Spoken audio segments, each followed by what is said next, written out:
The Jones family decided to go caving at Nutty Putty, but they had no idea of the devastating loss their family would suffer. This is the fatal breakdown of the Nutty Putty Cave tragedy. John Jones was ready for some family fun when they decided to explore the Nutty Putty Cave in the Utah desert near Salt Lake City. He had not been to this particular cave before, but he and his brother Josh had spent much of their youth caving in a variety of Utah caves. He considered himself to be an experienced caver, though his exploring had slowed down in recent years. He had gotten married, had a child, and was currently a medical student at University of Virginia. This made for a busy regular schedule, which left little time for cave exploring. They planned a day of hiking and exploring at Nutty Putty, which is considered a beginner's cave by most. The main areas of the cave were interesting for everyone. There was the maze room, which had openings and tunnels leading around large boulders.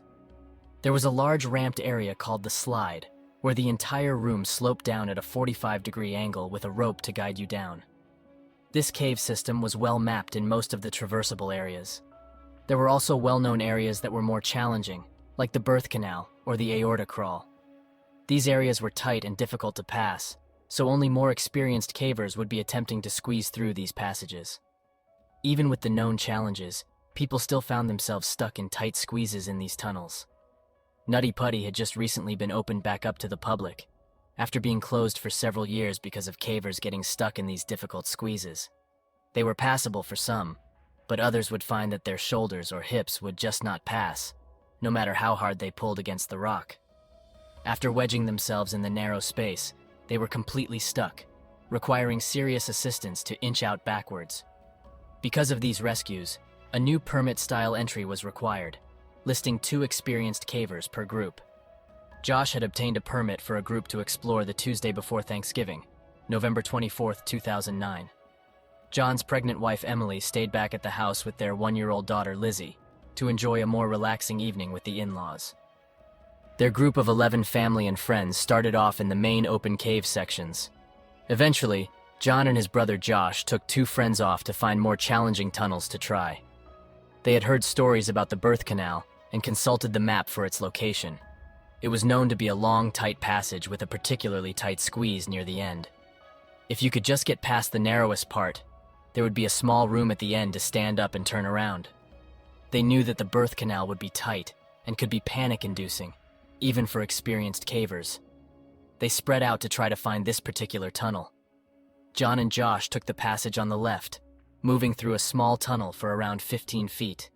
It undulated up and down in several elevations over the next 10 feet.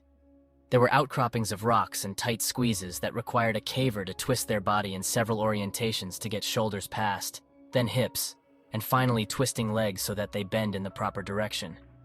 It was not a matter of simply pulling your body forcefully through a tight hole. This area was called the corkscrew because the few who had been through it were small and flexible, using all their skills to maneuver slowly through the panic-inducing contortions.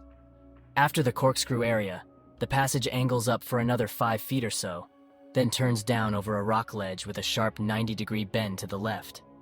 Up until now, cavers had used this small area after the corkscrew to turn back on themselves if needed, and head back through the difficult section.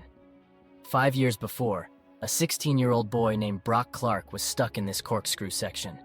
He was only 5 foot 7 inches tall and weighed 140 pounds, but got wedged when he was trying to turn around. It took 14 hours for rescuers to free him. John was in the exact spot where Brock got stuck trying to turn around. Since John was 6 feet tall and 200 pounds, he clearly knew that turning around in this part of the tunnel was not an option for him. He was in a 12-inch high space, with not enough lateral area for his pressed body to ball up for a turn. He pushed forward to the ledge area and squeezed over the top of it. It was a tight area to get through, but he thought he could see it open up down below.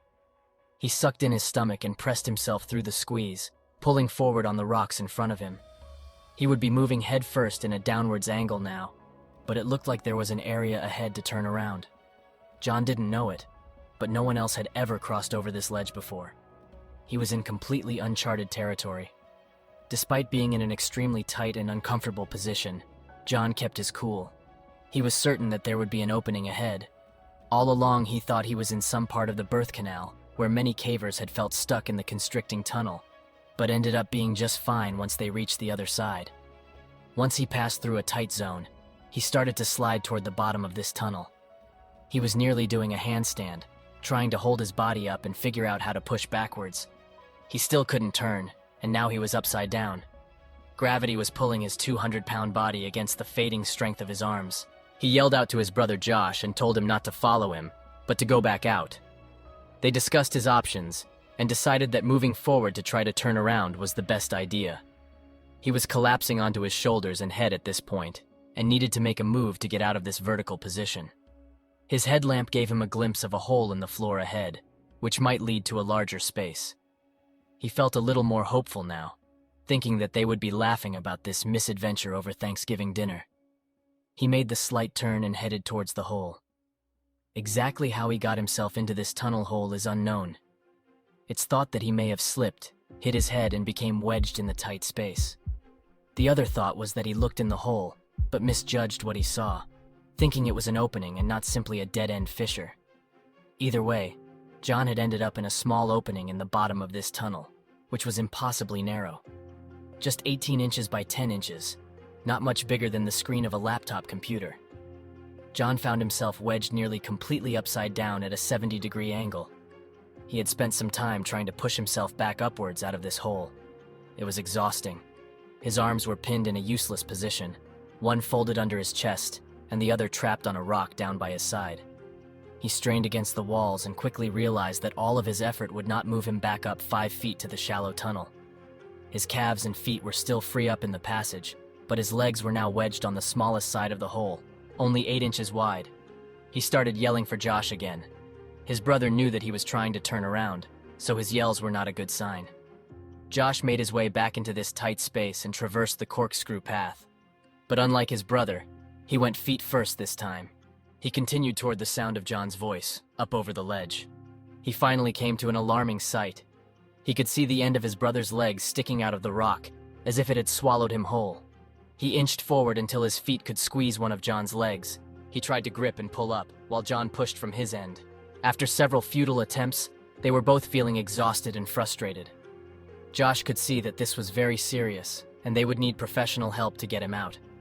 They agreed that Josh should go get help, and John should try, as much as possible, to stay calm and relaxed. While Josh went for help, one of the other family friends went into the area to speak to John and let him know that he wasn't alone.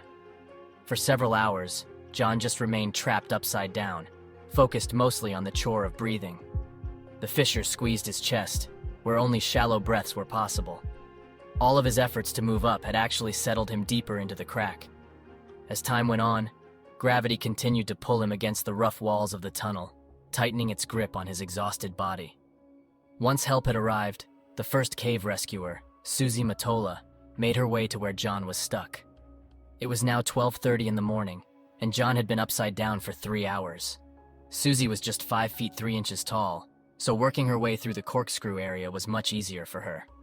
Ropes had been tied to her ankles as a precaution in case she got stuck as well. She checked on how John was doing and let him know that they'd be getting him out. He must have had a small wave of relief, thinking that professional help had arrived and he would soon be free of this trap. Susie tied webbing straps around his legs and then fed it back to the pit where the tunnel started. Several attempts were made to pull on the ropes to leverage John back up and out of the fissure. There was just too much friction on the ropes to make any effective release on John.